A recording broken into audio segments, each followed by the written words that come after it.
é na hora que parece que está tudo perdido, achar uma porta para salvar o cliente, né?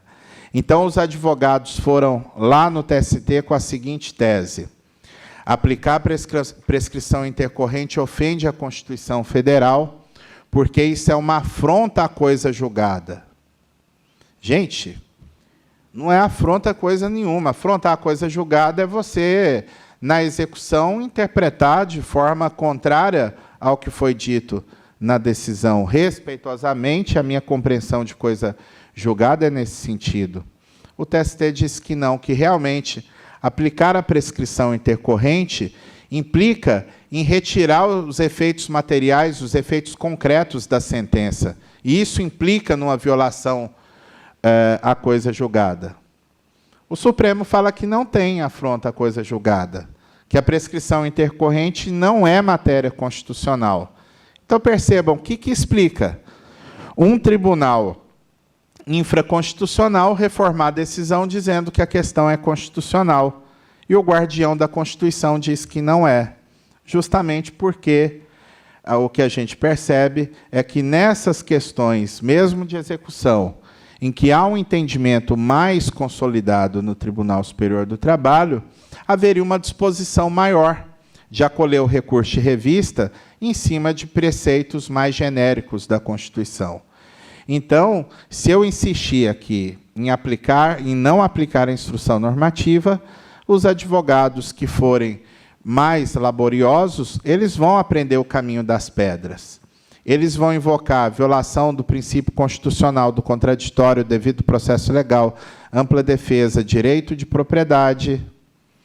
Vão invocar o princípio da reserva de plenário, dizendo que o TST deixou de aplicar o artigo 769 da CLT, que trata da subsidiariedade, para viabilizar a IDPJ, deixou de aplicar o artigo 15 do CPC e deixou de aplicar o artigo 133 do CPC, que trata da IDPJ. O advogado vai usar esses expedientes para tentar forçar a subida do recurso de revista. Bom, a gente poderia citar aqui outra hipótese que não se aplica. O Código de Processo Civil acabou com o despacho de admissibilidade da apelação, né? Aqui, para o recurso ordinário, continua da mesma forma, né? Já que a CLT, no artigo 659, fala que o juiz deve proceder, entre as obrigações do juiz, está a proceder à admissibilidade dos recursos que lhe forem apresentados. Então, não houve qualquer mudança quanto à admissibilidade do RO. E é até uma questão que as corregedorias no Brasil inteiro vêm insistindo, e isso dá um resultado muito produtivo, é que os juízes de primeiro grau tenham um cuidado, um esmero maior no exame da admissibilidade dos recursos, que isso facilita até o trabalho do próprio tribunal, né? Primeiro, de fazer um filtro, né, daqueles recursos que não têm cabimento. Se o juiz percebe ali no primeiro grau um vício grave e tranca o recurso, quando vier o agravo de instrumento e o tribunal der razão para o juiz, fechou a porta do recurso de revista. Eu estou dinamizando o processo, já que pela súmula 218 do Tribunal Superior do Trabalho não cabe recurso de revista contra decisão de agravo de instrumento em recurso ordinário, se o mérito do recurso ordinário não foi enfrentado. Os prazos de agravo são de 8 dias e não 15, como está no CPC, né? Isso é o que consta na instrução 39. No caso do primeiro grau, não cabe inquirição direta de testemunhas e não cabe instituição de centro de conciliação pré-processual. O TST só admite a conciliação e mediação pré-processual para os dissídios coletivos. Nada impede que o tribunal crie, tanto no primeiro quanto no segundo grau, um núcleo de conciliação, como é uma prática comum, né? Agora, esse núcleo não poderia envolver, a não ser o dissídio coletivo, questão que não esteja em tramitação na Justiça do Trabalho. Sobre conciliação, inclusive, importante frisar, até esqueci de colocar aqui nesse slide, mas a instrução normativa reforça que os poderes do relator previstos no artigo 932 do CPC, que era o antigo 557 do CPC de 73, os poderes do relator no 932 são aplicáveis à Justiça do Trabalho. O que eu tenho de novidade? Basicamente uma, embora isso alguns tribunais já o fizessem. O relator do processo no tribunal pode homologar um acordo apresentado entre as partes. Geralmente, o que acontecia é que, quando vinha uma petição de acordo no TRT ou no TST, o relator mandava a petição para o juiz de primeiro grau examinar, né? E com o novo CPC, o próprio relator já daria fim ao processo. Saneamento da incapacidade processual. No caso da procuração, o TST, inclusive, revisou a sua súmula 383, porque, a partir da compreensão do CPC, eu posso regularizar a minha procuração no segundo grau, né? Então, eu lanço aqui uma questão para vocês refletirem, que, com certeza, os tribunais no Brasil inteiro passam a ter essa matéria para ser dirimida, que é o seguinte. Pelo novo CPC, percebido o defeito de representação, inclusive no segundo grau, na instância recursal, é aberta, então, a oportunidade para o advogado regularizar a procuração. Citar um exemplo aqui, entre tantos que vocês estão acostumados, né? Nos gabinetes a gente tem aquela listinha de defeitos mais habituais das procurações, que é, inclusive, algo que a gente já faz como a peneira inicial dos recursos para já matar logo, se for o caso, né? Sempre foi feito dessa forma. Então, imagina aqui, uma empresa lá no estado de Goiás.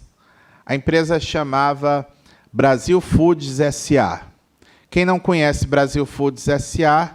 é o conglomerado Sadia Perdigão. Resolveram mudar o nome da empresa para BRF. E algumas procurações chegavam nos processos com o nome antigo. Então, vinha lá a alteração do nome e com a procuração antiga. A jurisprudência é pacífica, nesse caso, de que o recurso teria que ser trancado, porque a procuração que consta nos autos não é da empresa reclamada, que a procuração tem como elemento formal para a pessoa jurídica consignar o nome da pessoa jurídica e da pessoa que está assinando. Então, imagine, eu vi lá uns processos numa determinada vara e alertei a juíza. Falei, olha, tem uns processos assim, assim, assim. Se quiser matar o recurso, o RO, no despacho de admissibilidade, manda ver, porque tem problema lá na procuração, né? A juíza falou para mim que não faria isso, né? Ah, não vai fazer por quê? Você está boazinha, hein? Vai deixar passar esses recursos para o tribunal? Ela não, deixa ir para o tribunal, que até eles perceberem que a procuração está com problema, já passaram uns 300, 400 recursos. Uma empresa que tinha muito processo. Então, pegando um aspecto formal, hoje não é possível isso. O juiz tem que, percebido o defeito, determinar o saneamento. Só que aí cria aqui um problema de direito intertemporal. O novo Código de Processo Civil começou a vigorar dia 18 de março. O recurso foi interposto depois do dia 18 de março, então não tem dúvida nenhuma. Se o recurso já foi na vigência do CPC, eu aplico o CPC e mando a parte regularizar a procuração. Agora, vamos imaginar que o recurso é anterior à vigência do CPC, e nós temos um estoque grande ainda de recursos nessa situação nos tribunais. Então, alguns tribunais têm entendido, a regra do novo CPC não se aplica, porque eu não posso retroagir essa flexibilização do pressuposto processual para o momento de interposição do recurso. Eu vou analisar o recurso e seus requisitos de admissibilidade de acordo com a lei processual vigente no prazo alusivo ao recurso. Isso tem toda a lógica. Eu, particularmente, venho defendendo uma ideia diferente. Que, na verdade, o CPC não fala que é direito da parte ou do advogado regularizar a procuração. O CPC fala que, percebida a irregularidade, o juiz ou o relator determinam a regularização da procuração. Então, eu, particularmente, estou compreendendo que isso é uma regra de julgamento. E isso faz toda a diferença, porque o direito brasileiro, o CPC reforça isso, aplica a chamada teoria do isolamento dos atos processuais. A lei processual tem incidência imediata, preservando os atos já consolidados, os atos juridicamente perfeitos, mas sendo aplicáveis aos atos dali por diante, né? Então, se eu compreender que é uma regra de julgamento, se o processo que está com a procuração irregular não foi chamado numa sessão do tribunal antes do CPC, né, vai ser julgado agora, a meu sentir, o advogado teria oportunidade de regularizar a procuração. A gente vai discutir muito essa questão ainda. Pois não. Sim.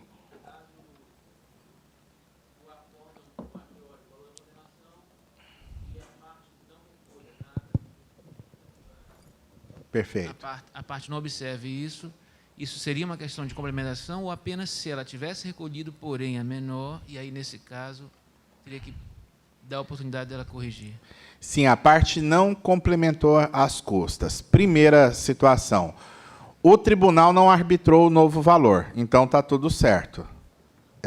Entenderia que o recurso pode transitar para frente, porque aqui não foi culpa da parte a falta dessa complementação. Agora, se a complementação foi arbitrada e não foi feita, a Instrução Normativa 39 aponta que a regra do CPC de permitir uma oportunidade de regularização das custas, ela é aplicável ao processo do trabalho. Então, teria que dar essa oportunidade para que a parte promova a complementação ou mesmo o recolhimento, conforme for o caso.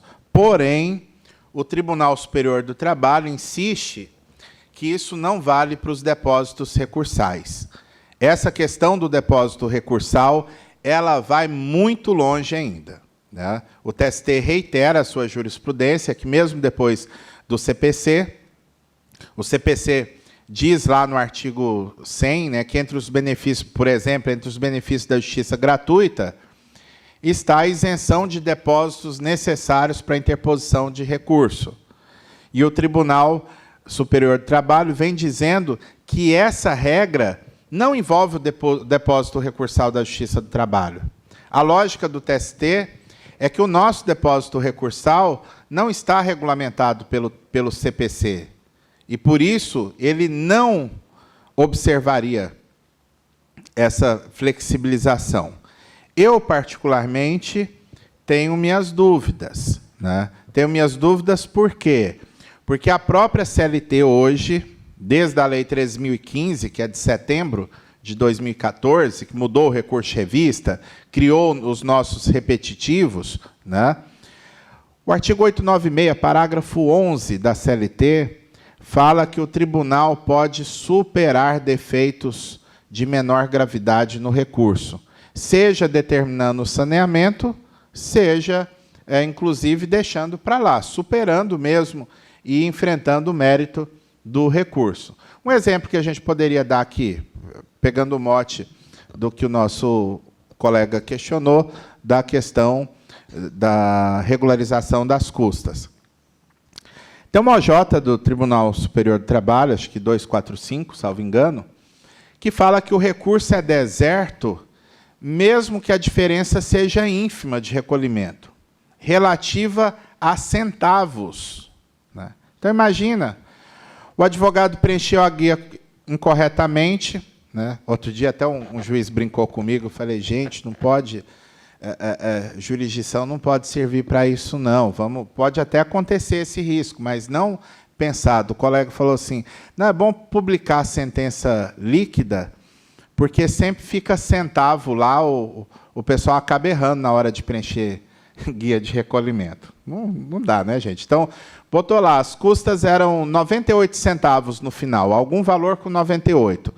O advogado, na hora de preencher, colocou 89. Né? A única coisa que ele vai poder falar para o cliente é pôr a culpa no estagiário, né? Dos 9 centavos, mas o recurso não vai subir. Não, mas é o que fazem. Né? Então, aí teve um advogado, um artista, né, porque tem que ser artista, foi lá no TST e convenceu os ministros que o caso dele era diferente. Porque o caso dele era só de 1 centavo. E a OJ fala em centavos no plural. Né? E emplacou a tese na turma, dizendo, não, realmente, essa situação aqui não se amolda à orientação porque é só 1 centavo. E a OJ, de fato, fala em centavos. A SDI, no entanto, reformou a decisão da turma, dizendo que, mesmo por 1 centavo, o recurso não sobe. Mas aí o pessoal empolga, né, gente? Porque vocês sabem que, com a regulamentação nossa de agravo de instrumento, está lá no parágrafo 7º, do artigo 879, do 897, né? do depósito recursal. Trancado o recurso, eu preciso fazer um depósito recursal equivalente a 50% do principal. Então, gente, teve um ano recente que, naquela tabela da presidência do TST, dos valores de depósito recursal, o finalzinho lá, os centavos do valor máximo do depósito recursal, era 21 centavos. O recurso da parte foi trancado, o advogado foi recolher o depósito complementar. Ele fez a conta, 21 centavos vira 10 centavos e meio. Ele preencheu a guia, então, com 10, apresentou o agravo e a turma no TST trancou, dizendo que faltava meio centavo no recolhimento. Né? Aí não dá. A SDI reformou essa decisão, dizendo que, no nosso sistema monetário brasileiro, a gente só considera 2 casas decimais depois da vírgula, que não existe meio centavo, não tem expressão pecuniária. Mas são exemplos que a gente dá aqui, no sentido de que a jurisprudência, a meu ver, vai ter que repensar esse rigor formal excessivo no exame de determinados pressupostos de admissibilidade.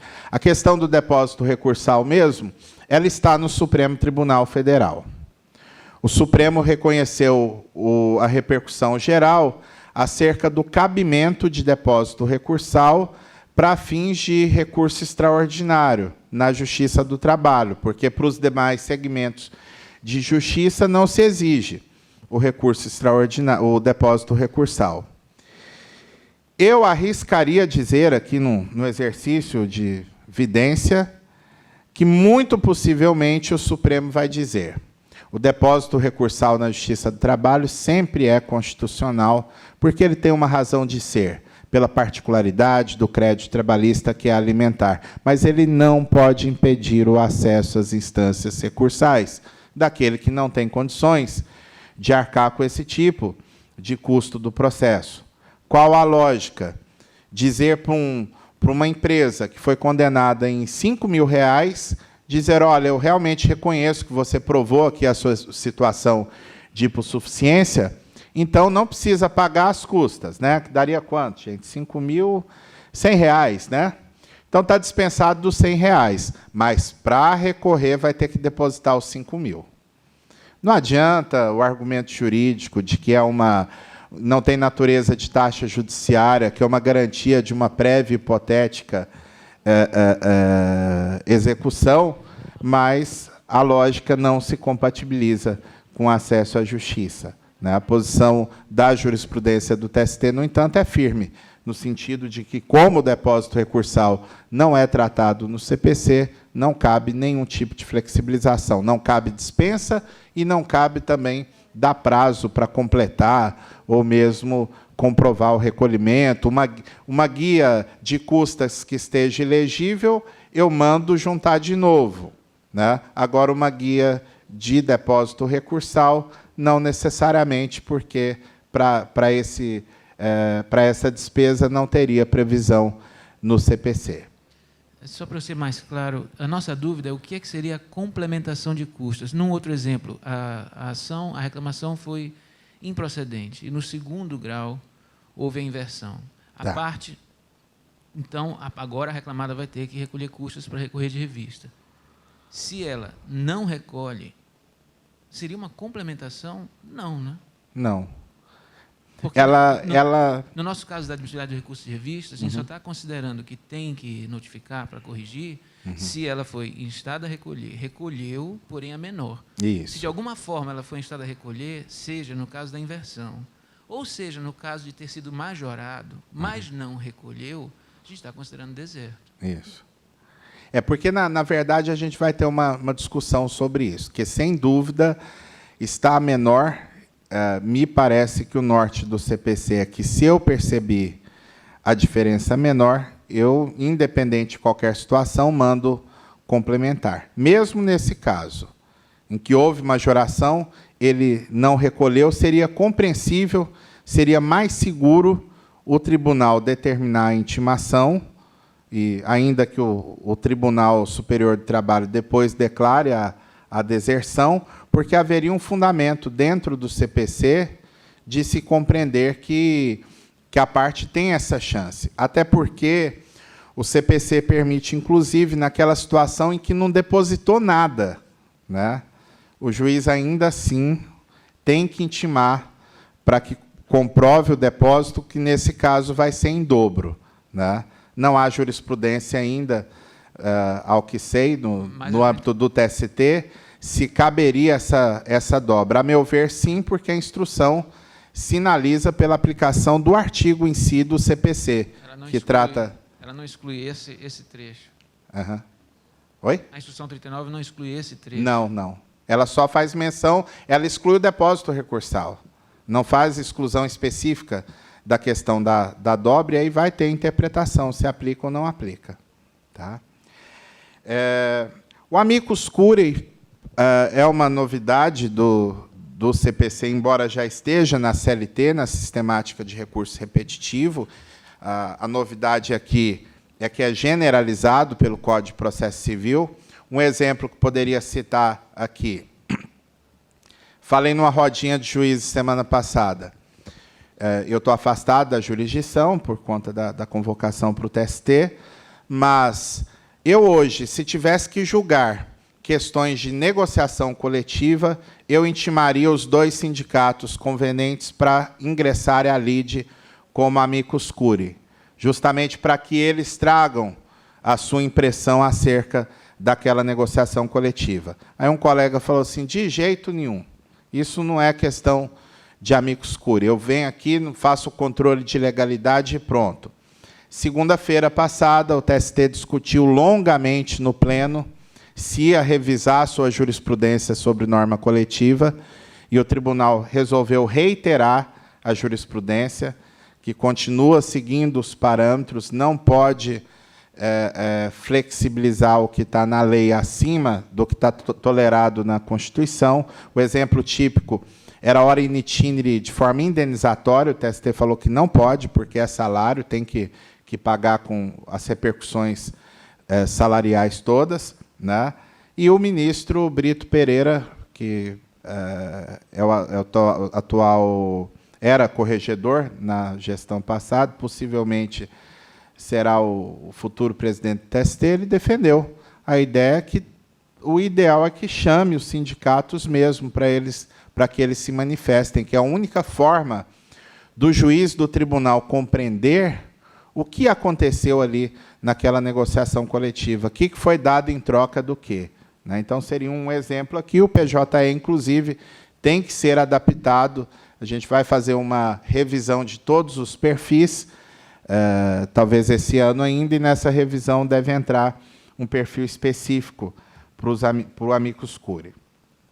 Os poderes e deveres do magistrado previstos no artigo 139 se aplicam, com exceção da utilização de mediadores e conciliadores leigos, que são aqueles que se cadastram no tribunal, de acordo com o CPC. O TST, a compreensão é que não cabe essa figura do leigo na Justiça do Trabalho. Declinação do valor de indenização por danos morais, né, isso poderia implicar, inclusive, inépcia da petição inicial. Correção de ofício do valor da causa, né, algo bem importante, né, que havia toda uma discussão se podia ou não podia. As tutelas provisórias, as mais amplas possíveis, né, a gente poderia aqui ficar horas tratando dessas tutelas provisórias, mas eu vou pegar duas questõezinhas aqui com vocês, né? Primeiro, da questão da tutela antecipada antecedente, né, que o novo CPC inovou, e isso aplica no processo do trabalho. A nova versão do PJE já vem adaptada a essa realidade, que o advogado vai poder entrar com uma ação que já tem lá a classe própria de pedido de tutela de urgência antecedente. E depois essa ação vai ser convertida numa reclamação trabalhista quando houver o pedido principal. No tribunal também pode acontecer isso, né, de formular o pedido de tutela numa ação rescisória, por exemplo, e depois vir lá com o restante da petição inicial, não teria problema algum. Agora, uma dificuldade nós temos, porque a jurisprudência do TST ela está sendo alterada pelo CPC de acordo, na medida em que vão surgindo casos concretos no tribunal em que possa ser aplicado o CPC. Né? Fazer súmula não é congresso de doutrinário, né, para editar uma súmula dizendo a tese do tribunal é essa. Se fosse isso, o tribunal não precisava ter editado a Instrução Normativa 39. Ele poderia ter editado umas 50 súmulas dizendo o entendimento do TST sobre o CPC é esse aí. Né? Mas o que o tribunal está fazendo é que, na medida em que vão entrando recursos que discutem questões pontuais do novo CPC, o tribunal aplica o CPC, se for o caso, e traz aqueles precedentes para a comissão de jurisprudência. A partir dali, há uma revisão das súmulas, como tem sido feito mensalmente. Né?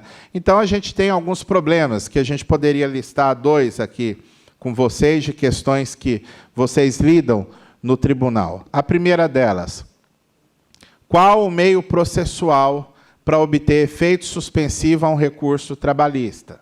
Né? Ação cautelar, de acordo com a súmula 414 do TST. Essa ação cautelar não existe mais. A ação cautelar ela se dá nos próprios autos da ação principal. Né? Então, o que os advogados têm feito?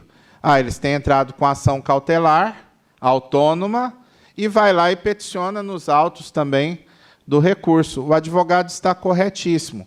Aí, outro dia, um desembargador nos questionou, por que vocês não resolveram isso logo no PJE?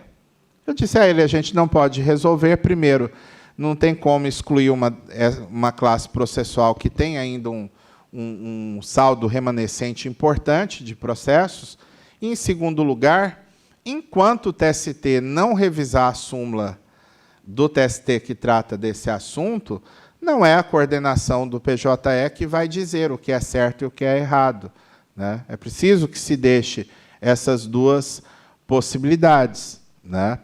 Uma outra questão que a gente vai ter problema também, a próxima versão já vem adaptada, acho que o tribunal aqui, quando instalar a nova versão, já vai estar redondinho, porque eu, quando estava na vara, né, a vara que eu atuava foi uma das, digamos assim, cobaias do PJE. Bem no comecinho do projeto, a gente sofria bastante, né, até que o sistema tenha se estabilizado mais como é hoje, né, mas a gente reclamava até. Ontem até estava brincando com o pessoal. Eu nunca mais na minha vida vou reclamar do PJE quando eu voltar para a vara. Porque lá na coordenação a gente tem a compreensão de quanto complexo que é o problema.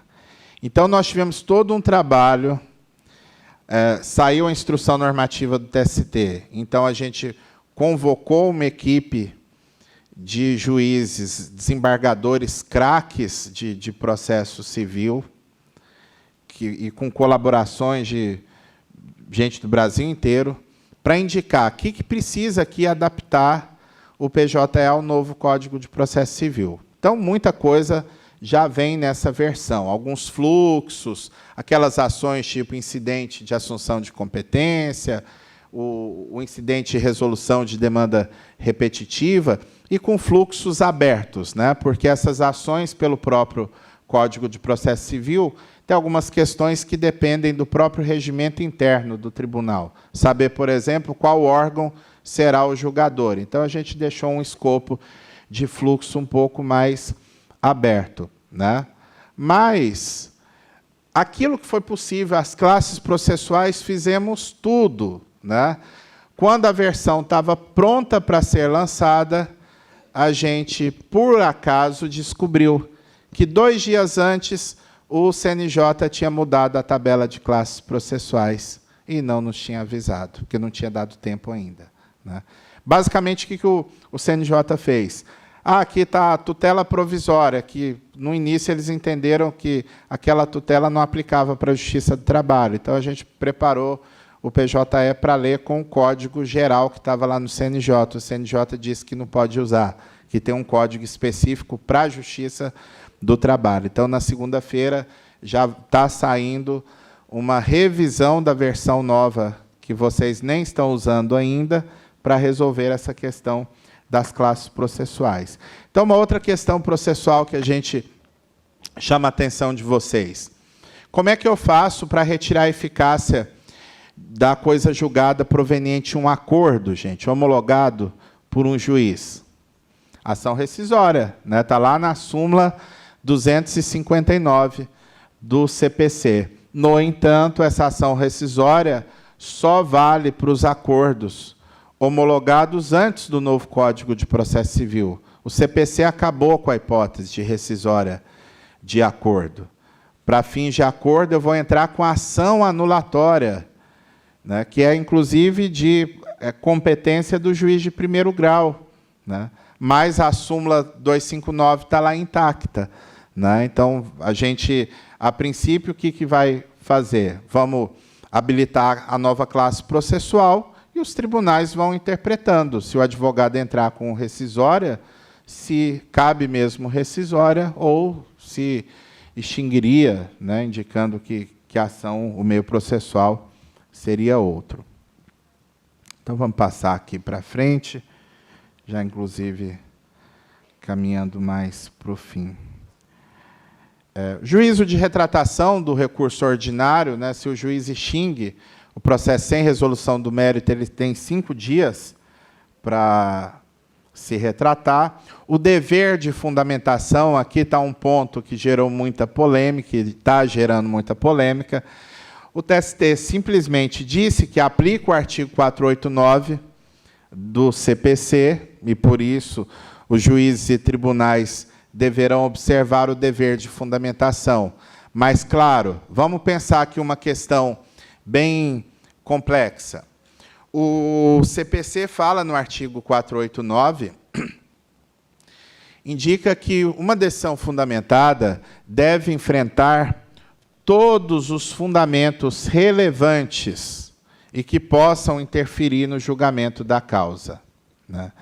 Então, aqui, naturalmente, a gente vai ter problema na definição do que é relevante ou não. Vamos citar um exemplo aqui. Numa das varas em que eu fui titular, eu julgava praticamente só hora in itinere, né? Todo dia, muitas ações de hora in itinere. Uma determinada empresa dizia o seguinte: eu não posso ser obrigado a pagar hora in itinere porque a Confederação Nacional dos Transportes fez uma pesquisa e apontou qual que é o meio de transporte preferido do trabalhador brasileiro. Gente, eu fiquei estarrecido com o resultado dessa pesquisa. Vocês não imaginam, não tem como adivinhar qual que é o meio de transporte preferido do brasileiro, segundo essa pesquisa. é simplesmente a caminhada. E a empresa concluía: o trabalhador gosta de caminhar, por quê? Porque o ônibus do transporte coletivo é inseguro, passa cheio, atrasa, e assim sendo, a empresa que disponibiliza o transporte, ela não pode ser penalizada. Gente, o trabalhador era transportado para um local no meio do mato a 75 quilômetros da cidade. Então, se eu não responder um argumento desse, a minha decisão é fundamentada de todo jeito. Isso é um argumento metajurídico. Chororô para alguns, né? Não é um argumento que enfrenta a questão juridicamente ou que traga um fato relevante capaz de influenciar a decisão do magistrado. Então, se eu fizer que não vi aquilo, não examinar, está tudo certo, né? Agora, vai ter situações em que eu vou ter problema, né? Imagina que uma questão que é polêmica no Brasil inteiro, né? A gente dá aula em vários lugares, às vezes preparação de candidatos, curso para advogado, enfim. Estabilidade da gestante, hoje um dos pontos mais polêmicos. Vem o TST na súmula 244, no item 1º, e fala que o desconhecimento do estado gravídico pelo empregador é irrelevante para fins de aquisição da estabilidade. Então, a empresa vem lá na defesa. Não tem estabilidade porque a empresa não sabia da gravidez. A empresa vai lá e faz prova desse fato. Às vezes, a própria reclamante, que confessou ao juiz: não, realmente, eu não comentei com ninguém até minha saída e o pessoal da empresa, mesmo o patrão, não sabia. O juiz de primeiro grau não fala nada acerca dessa questão, né? Não fixou o ponto de fato, não diz que realmente a empresa não conhecia e não examinou juridicamente a consequência desse desconhecimento do estado gravídico. Essa decisão ela é desfundamentada? Sem dúvida. Ela deixou de fundamentar um ponto fulcral, porque a tese da empresa, a tese jurídica, é que quem não conhece a gravidez não pratica ato ilícito, e, por isso, não tem que indenizar nada. Então, é um argumento relevante. Ah, mas o juiz não examinou. Se o juiz não examinou, aí o problema está com vocês, que é o efeito devolutivo em profundidade do recurso ordinário. A questão que, porventura, mesmo questão de fato, questão jurídica, e agora até pior com o novo CPC, até o pedido não examinado pelo magistrado, essa omissão, embora torne a decisão viciada pela ausência de fundamentação, o tribunal não pode anular, né? O CPC fala que o tribunal que vai superar a omissão. Ah, o juiz fez a sentença ali de qualquer jeito, não fez, não conferiu, ficaram 3 pedidos para trás, né? A parte entrou com ED, o juiz, o que tem é isso aí, não vou reconhecer a omissão, não. Então, o tribunal não pode anular mais a decisão por omissão, por ausência por negativa de prestação jurisdicional. O tribunal terá que suprir a omissão no recurso ordinário, porque é isso que diz o novo Código de Processo Civil, inclusive para pedido não examinado. Agora, imagine que foi o tribunal que não examinou a questão do conhecimento do estado gravídico. Aí a questão mudou de figura. Mudou de figura por quê? Porque a turma, com muita razão na ótica da súmula, deixou de examinar a questão porque é irrelevante. Se a empresa sabia ou não, a estabilidade foi adquirida. A empresa, então, ela tem que entrar com embargos de declaração necessariamente para fixar a premissa fática. Olha, se o tribunal acha irrelevante ou não, essa questão aqui, para mim, a tese, ela é imprescindível. Então, o tribunal tem que dizer se tem prova nos autos acerca do conhecimento do estado gravídico ou não tem, se houve ou não esse desconhecimento, né? Então, se o tribunal se recusar a insistir que a questão é irrelevante, a empresa, então, pode entrar com recurso de revista, arguindo nulidade por negativa de prestação jurisdicional, e esse acórdão pode ser anulado, porque o TST não pode reexaminar fatos e provas, de acordo com a súmula 126. Então, se o que a parte está querendo é completar a fixação de premissas fáticas, só o regional poderá fazê-lo mediante anulação do acórdão.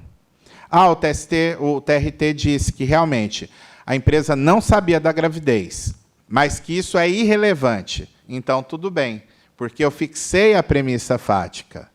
Aí, mesmo que eu não tenha examinado aquele argumento, eu entro no pré-questionamento fictício. Pré-questionamento não é de matéria fática, pré-questionamento de questão jurídica. Então, o TST está pronto para examinar essa questão, ainda que o tribunal não tenha enfrentado. O tribunal não enfrentou, a parte embarga de declaração, então, embarga de declaração para que o tribunal examine expressamente aquela tese, e se não examinar, está tudo certo, o pré-questionamento está consolidado. Aí vocês podem pensar assim, mas realmente, que diferença faz a empresa conhecer do estado gravídico, porque a jurisprudência está pacificada.